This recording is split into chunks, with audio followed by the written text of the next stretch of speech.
Church, did y'all get into the second part of the Married to Medicine reunion? Well, baby, I did, and we got to talk about it. I got my notes. I hope y'all got yours. Let's get on into this damn mess. To my returning church members, baby, welcomes. And to all my new people, please, baby, please, make sure to smash that subscribe button and to also click that bell notification so you are notified every time I decide to upload a video. Now, church, look, I have just finished watching the second part of the Married to Medicine reunion. It is fresh in my brain follicles, okay? I am also satiated, okay? Which means that I had a snack while I was watching it. So hopefully I remember everything, because sometimes when I get, a little bit too much food in me, my mind starts spacing off, okay? But, we going to do the best that we can, all right? And just in terms of y'all wanted to know what I had a breakfast sandwich, a sausage, egg, and cheese breakfast sandwich. I had 10 fish sticks. I love a good fish stick. And I had some curly fries. So delicious. Okay. Let's start here. Was Dr. Simone wrong for bringing up Quad's great niece to make a point? And this is something I wanted to cover last time, but I guess I forgot to talk about it. So look. Was Simone wrong for bringing up Quad's great niece? Yes, okay? She was absolutely 1000% wrong for bringing up Quad's great niece to make a point. And I say this because, okay, if Dr. Simone got all of these damn stress, struggles, and stripes for all of these years in terms of her investing into Quad and not getting the same, energy back, then clearly you have several examples that you can use to make a point, okay? So why would you need to use your strongest, most hurtful example to Quad to make a point, especially in light of the lady breaking down in the moment while you're trying to make the point, okay? The minute Quad was like, yo, Simone, please pull up, and she started crying, you should just pulled up there, and it seems a bit intentional in terms of why, Simone just kept going, right, just to make the point. It just seemed unnecessary, because sometimes you can say what you're talking about without actually saying what you're talking about, but it seems like Simone really wanted to drive that point home, okay?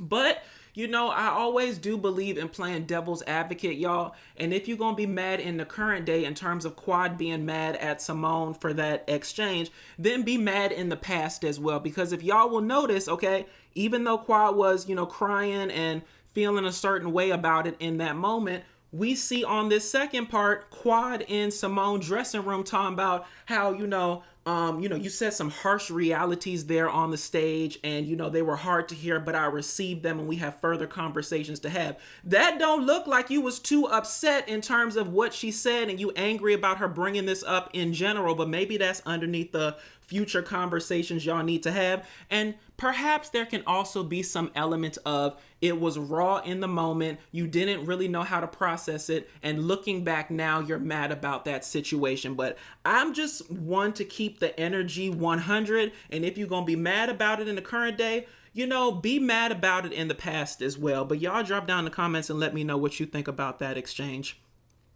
Now let's talk about this Sweet Tea backstory. All right, so they spent a whole bunch of time talking about Sweet Tea's time on the show this year.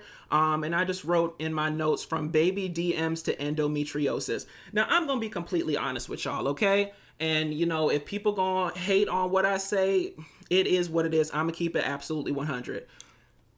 When Sweet Tea came on the show this year, all right, we learned that she got on the show from jumping into Dr. G's DMs, okay? And she said, I can give you what you want. Where she said, I can give you a baby and I can give you a family. So whether or not she realized it in that moment, okay, she made a damn contract. If you take me out of obscurity, bring me into your life, make me your wife, I'm going to deliver you a baby and a family, okay? And then she gets on the show this year. And then the first thing we see is there's all these damn roadblocks to you becoming a mother, all right? Now, y'all know that my damn medical degree comes by way of Grey's Anatomy, so women in the audience, please feel free to get me together, okay? But the optics of the whole Sweet Tea situation give that she tricked her way into Dr. Greg's life, okay? In order to kind of better her station in life while not actually delivering the terms of her damn contract in terms of baby and family. Now, what I love about the Married to Medicine show, y'all, is that we have actual medical professionals that can break this thing down and give a bit more context to it. So I even wrote down what Dr. Jackie was saying. She said that endometriosis is a chronic inflammatory condition that takes about 8 to 12 years before you find out if you have it, because people dismiss their pain beforehand, okay? In light of that, I can kind of understand why Sweet Tea didn't know, but I'm not going to sit here and profess to be an expert on women and their bodies, but I am an expert on men in terms of myself and my own body. And maybe it's just me, y'all, and maybe y'all can identify, or maybe you can't, but I take such a pride in my health, okay, and knowing all the ins and outs of what's going on with me, okay? I've always been that way.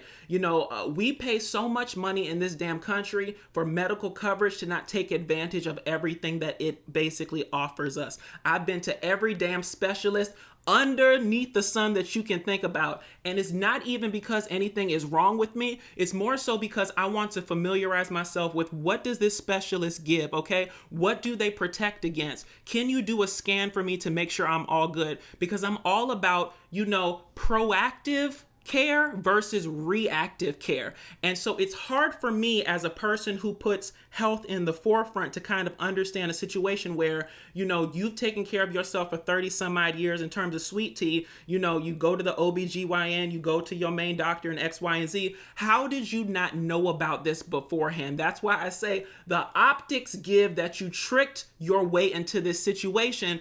But look, I am not the end all and be all. And like Dr. Jackie said, if it's a chronic inflammatory condition, it means it goes up and it comes down, right? So you could have thought it was something and then it went away and then you find. But to me, if something keeps recurring and recurring and recurring, instead of denying it, wouldn't the optimum thing be to go investigate it? And that's kind of the disconnect that I have with Sweet Tea, which brings me to, the next point in terms of Sweet Tea versus Heavenly, because that's one of the things that Heavenly kind of has a problem with Sweet Tea for. And she tried to explain it as best as she could. Her emotions were kind of getting all over the place.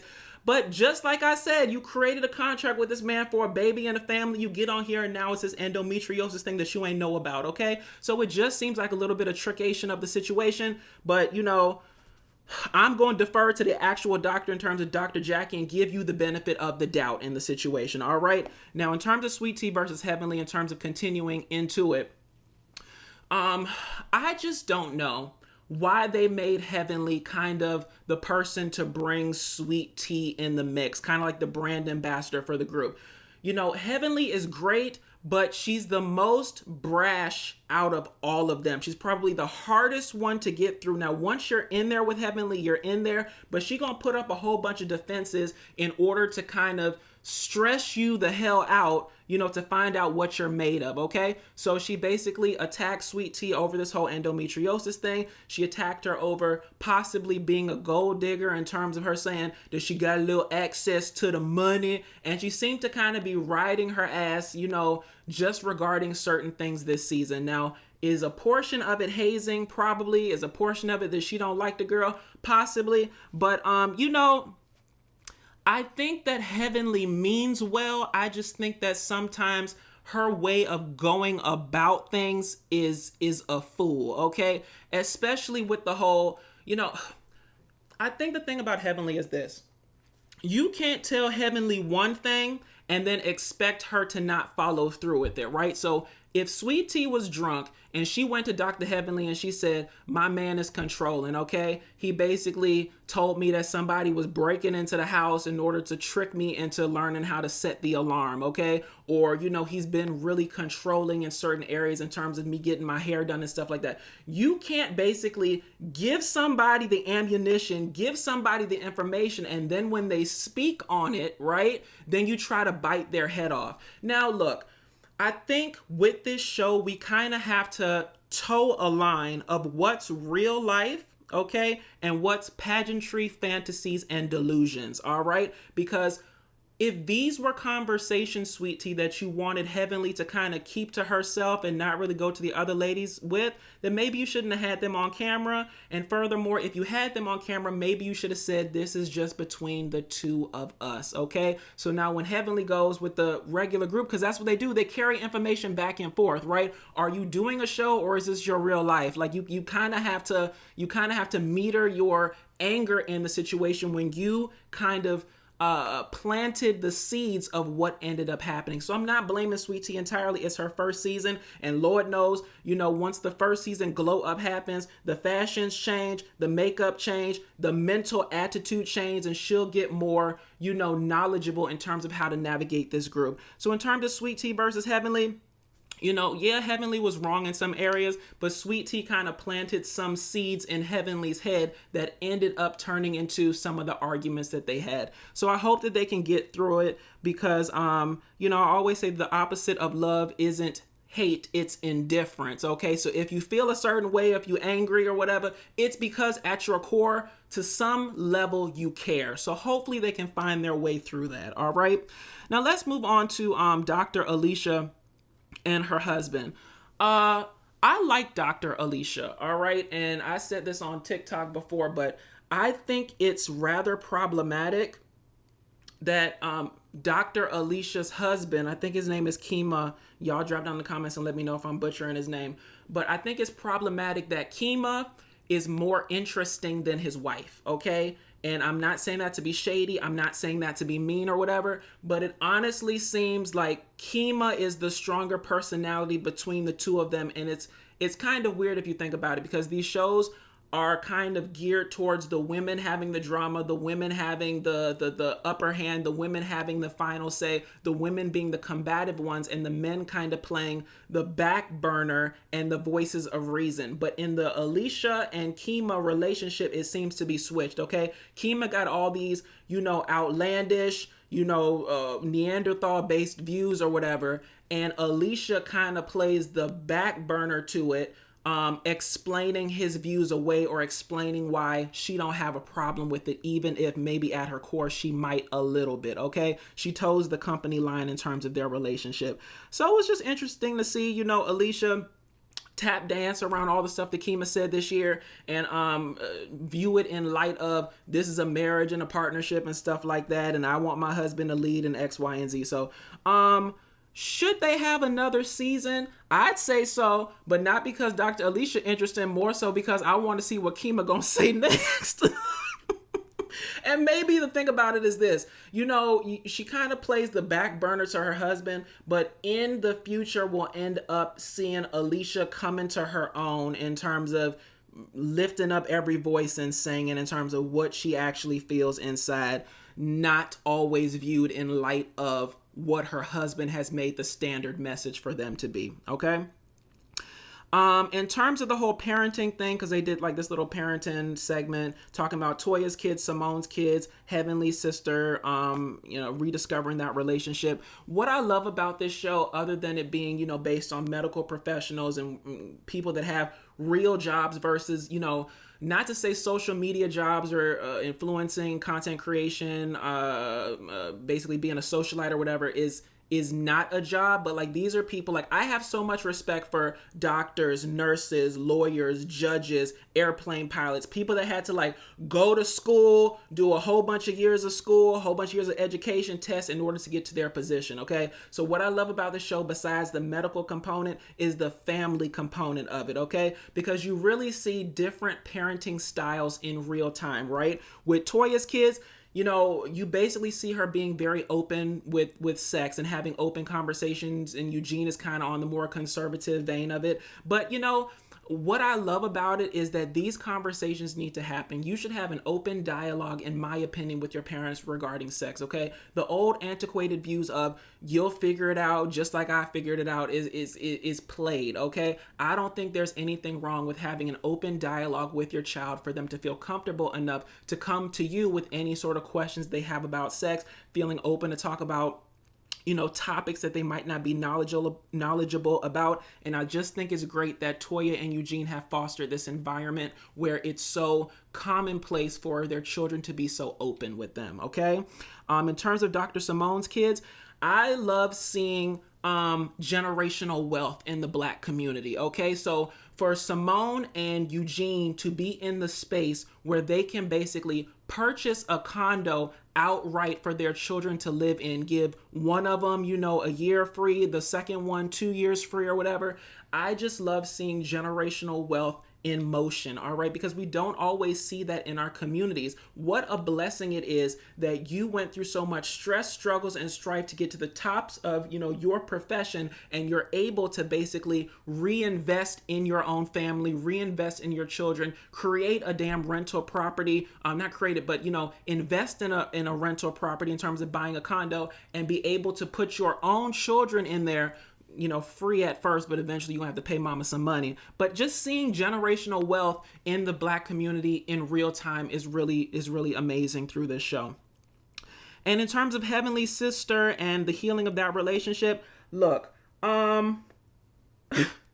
what's funny is I didn't really watch like the after show or how that whole argument happened between Heavenly and Sweet Tea, but I always approach things from a slightly comedic aspect, and maybe y'all won't feel the same, and maybe some of you will, okay? But what ended up happening in that argument was that Sweet Tea thought that Heavenly said, go to hell, okay?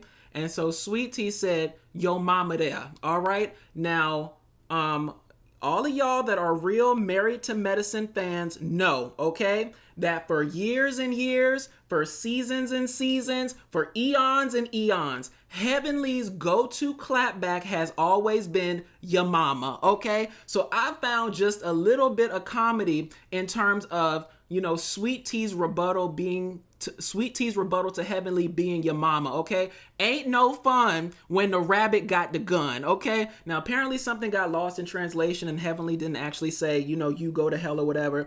But the thing about it is this, just like Heavenly said, everything happens for a reason. Sweet Tea basically saying your mama in hell made the Heavenly Sister call her, and now they're healing that relationship. So all is well that ends well, and not all reality TV arguments, are for naught, okay? If it ended and culminated in a relationship being rekindled and first steps being made, then all is well that ends well, all right? Now, the men then sit down, and Dr. G tells the whole $4,000 story, basically reiterating the same things that Quad has said, the same things that Sweet Tea has said, because the story basically originated with him. Now, did y'all think it was strange, okay? And maybe you didn't peep this, and maybe you did. But he kind of phrased Phaedra as the one that got away, okay? That was bothering me a bit, okay? Because the way he was talking about it, he was like, I was trying to kick game to her, and she said she wanted a man that could do for her just as well as she could do for herself in terms of a long-term relationship, and I was trying hard, and nothing happened between me and her, in real life, but it happened, in my dreams in terms of what he was alluding to, the situation that he was trying so hard. So he kind of phrases Phaedra in a way as the one that got away. And y'all drop down in the comments and let me know if y'all peep that as well. Because I don't know if Dr. G means to be, innately inflammatory, or whether it's just a byproduct of all the words swimming around in his mind and him just trying to get it out fast or whatever. But it always seems like however you expect him to respond as a decent husband, he does the opposite of, okay? So if I'm Sweet Tea, I'm pissed, okay? I already got to contend with your damn ex-wife being on the show and basically, Macarena in through the damn season on and off, stressing my mind out, okay? I already got to deal with her in terms of the ghost of Dr. Gregory relationships past. And now I got to deal with, this whole Phaedra situation in terms of you phrasing her as kind of the one that got away. I'd be pissed. So, Dr. G, if anything, you just need to work on your phrasing and your words and not embarrassing the hell out your damn current wife, okay? They talk about a whole bunch of stuff. I only wrote down the stuff that I was actually interested in. So let's talk about Dr. Kema and his views. The thing about it is this. I learned a long time ago that I don't enjoy going back and forth with people. It serves no purpose for me. I'm all about letting people live their lives, create the choices that they want for them, and respect their choices in hopes that they will also respect mine, okay? And furthermore, people are allowed to create and curate their relationships and their lives any way, shape, or form they see fit. Let me say that one more time for the people in the back, okay? People are able to curate and create their relationships any way, shape, or form they see fit. And just because it may not work for you or me doesn't mean it don't work for them, okay? So whatever views Kema and by proxy Alicia want to have in terms of Neanderthal type based relationships, in terms of the man being in the forefront, the woman playing subservient or whatever, or they kind of phrased it in a Bible way back in the season where Alicia said Kema is the head but I'm the neck, okay?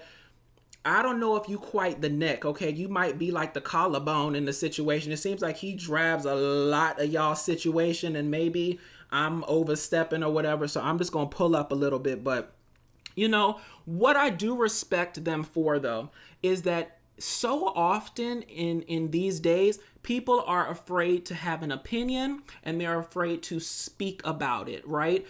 In fear that somebody's going to feel away, somebody's going to attack them over it, somebody's not going to like it, all right? Now, Dr. Kema and Alicia, they will explain it through just in case something was lost in translation in terms of what they meant versus what they said.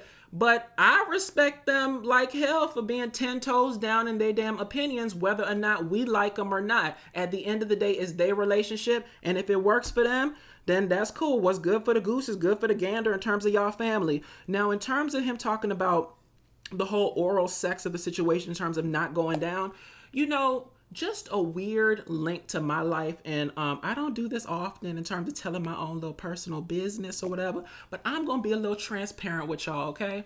Now, one of my first sexual experiences, okay, was with an African man, all right? And it was great. And one thing that I didn't realize until this show came back, or till this show came here, is that he didn't like oral either, okay? He didn't have any problems receiving it, but he did not like giving it, okay? And if you know what I'm talking about, then you know what I'm talking about. So this show literally had a link to my own life in terms of me realizing some sort of past, relationship, past situation may have been phrased in the vein of societal norms as it relates to the African people, Nigerian, Jamaicans, whatever the case may be. So that was really interesting. Kema and Alicia, well, more so Kema. Kema seems to be of the belief that, he don't like it whether it's given or received or whatever. I didn't have that problem with my damn African. He was perfectly fine with receiving it. It was giving it. That was the problem. But you know what? That's a whole nother conversation for a whole nother day. All right. But just interesting to see my link to the show in real time. All right. So hopefully maybe y'all took something away from that in case y'all have ever dealt with Africans in the past.